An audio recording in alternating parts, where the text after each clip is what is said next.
శివునికి శశిశేఖర అన్న నామము ఎలా వచ్చింది?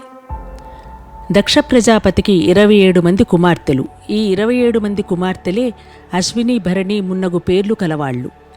వారిని చంద్రునికిచ్చి వివాహం చేశాడు. చంద్రుడు తన భార్యలలో రోహిణి మీద అధిక ప్రేమను కనపరిచాడు. ఇది సహజంగా మిగిలిన 26 మందికి బాధ కలిగించింది. వాళ్లు తండ్రిగారి వద్దకు వెళ్లి ఈ విషయమును చాలా బాధపడుతూ చెప్పారు. అది విన్న తండ్రి దిగులుపడి చంద్రుడిపై కోపం వచ్చింది. వెంటనే దక్ష ప్రజాపతి చంద్రలోకానికి వెళ్ళాడు. అల్లుడైన చంద్రుడు ఆయనకు ఎదురు వచ్చి తీసుకువచ్చి కూర్చోబెట్టాడు. అప్పుడు దక్షుడు చంద్రునితో, నేను నీకు నా 27 మంది కుమార్తెలనిచ్చి వివాహం చేసినప్పుడు అందరినీ జాగ్రత్తగా సమానంగా చూసుకుంటాను అని మాట ఇచ్చావు. కానీ నీవు ఒక్క రోహిణితో మాత్రమే ఉంటున్నావని తెలిసింది. అందరినీ సమానంగా చూసుకో అని చెప్పాడు. తప్పకుండా ఆయన మాట ప్రకారం నడుచుకుంటాను అని బదులిచ్చాడు. కొంతకాలం గడిచింది. కానీ అల్లుడు ప్రవర్తనలో ఏమీ మార్పు లేదని, రోహిణి తప్ప మిగిలిన కుమార్తెలందరూ పూర్వంలాగానే బాధపడుతున్నారని దక్ష ప్రజాపతికి తెలిసింది. దక్షునికి కోపం వచ్చి, నీ విశృంఖలత్వమునకు అడ్డుకట్ట వేస్తాను, నీవు క్షయవాది పీడితుడో అవుదువుగాక అని శపించాడు. దీనివలన పూర్వం సంతోషపడిన రోహిణి కూడా చంద్రుడిని దగ్గరికి రానియేదని ఆయన ఉద్దేశం. ఫలితంగా చంద్రునికి క్షయవ్యాధి వచ్చింది. దాని ఫలితంగా దేవతలందరూ నీరసపడిపోయారు.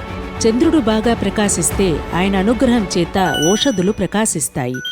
ఓషధులు బాగా ప్రకాశిస్తే ఓషధులతో కూడిన ద్రవ్యంతో యజ్ఞం చెయ్యాలి. ఆ హవిస్సులను దేవతలు తీసుకుంటారు. అప్పుడు దేవతలు ఆకలి తీరినట్లయితే వారు మనకు మంగళములను ఇస్తారు. చంద్రునికి క్షయవ్యాధి సోకడం చేత దేవతలకు హవిస్సులు లేవు, ప్రజలకు మంగళములు లేవు.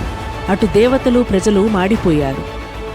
ఇప్పుడు ఇది అన్ని లోకముల సమస్య అయి కూర్చుంది. ఇప్పుడు వీళ్ళందరూ తమలో తాము చర్చించుకుని అత్రి మహర్షిని పిలిచి అందరూ కలిసి బ్రహ్మ దగ్గరకు వెళ్ళారు.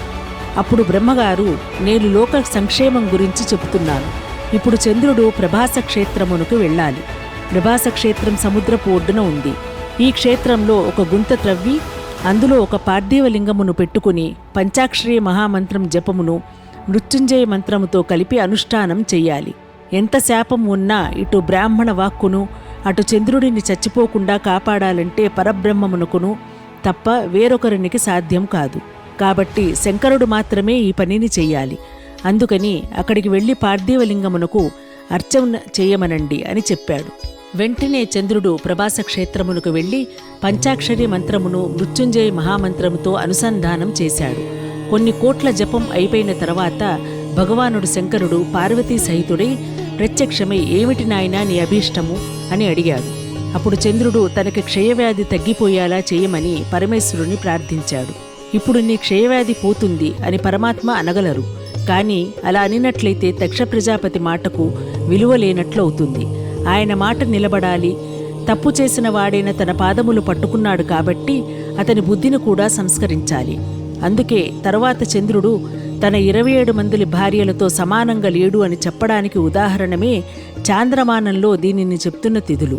పరమేశ్వరుడు బుద్ధిని ధర్మం వైపు మారుస్తాడు కాబట్టి ఆయనకు మనం రుద్రశబ్దము ఉపయోగించాము. చంద్రునితో, నీకు క్షయం ఉంటుంది, కానీ నీవు 15 రోజులు క్షీణిస్తావు, 15 రోజులు వృద్ధి పొందుతావు. క్షయ పూర్తిగా లేదు కాబట్టి నశించిపోవు, ఎప్పుడూ హాయిగా ఉంటావు. ఇప్పుడు నీ చరిత్ర మారిపోయింది. నీవు పూర్తిగా గొప్పవాడివయ్యావు. నీవు నా చేత అనుగ్రహింపబడిన వాడివని తెలుసుకోవడానికి, నాతో కలిపి నీ దర్శనం చేయించడానికి నా పేరే నీతో కలుపుకుంటాను, చంద్రశేఖర అని పిలిపించుకుంటాను అని ఆ చంద్రుణ్ణి తీసి నెత్తిన పెట్టుకున్నాడు. ఇది ఆయన కారుణ్యం అంటే.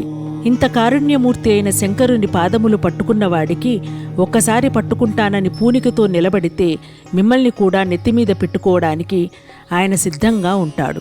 అందుకనే శంకరుని శశిశేఖర అని పిలవవలసి వచ్చింది.